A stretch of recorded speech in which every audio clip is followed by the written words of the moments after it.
Hello friends, আমরা এখন যাচ্ছি নীলকুঠিরে। এই একটু রাস্তার পরিবেশ খুব সুন্দর, চারদিকে সবুজে সবুজ। চাইলে আপনারা এখানে আসতে পারেন। এই নীলকুঠিরে রয়েছে একটা পুরনো পোস্ট অফিস, স্কুল। তারপর আমরা এখান থেকে পাশেই বোর্ডিং করার সিস্টেম আছে।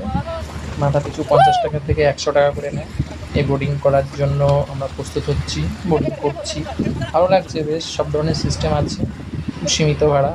চাইলে আপনারা এখানে নানা খাবার নিয়েও উঠতে পারেন বোর্ডিংয়ের মধ্যে।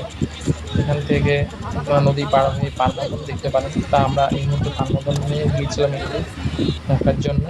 তারপর সেখান থেকে চলে আসলাম নীলকুঠির সবচেয়ে যেটা বিখ্যাত একটা পুরনো ঐতিহ্য, সেটা হচ্ছে সেই প্রায় কয়েকশো বছর পুরনো বিল্ডিং।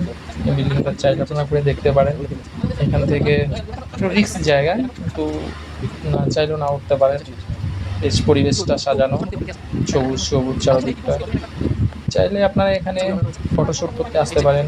অনেকেই এখানে আসে প্রি ওয়েডিং করার জন্য। যদি চান আপনারা এখানে আসেন, ভালো লাগবে। সত্যি পরিবেশটা খুব সুন্দর। আর প্রি ওয়েডিংয়ের জন্য এখানে খুবই একটা বাজেটের মধ্যে আসা, ঘুরে যাওয়া যায়। যাই হোক, আপনারা দেখতে থাকুন, সঙ্গে থাকুন, আরও সামনে অনেক ভিডিও পাওয়া যাবে। এইটুকুই আপনাদের মধ্যে এখন বলার থাকলো।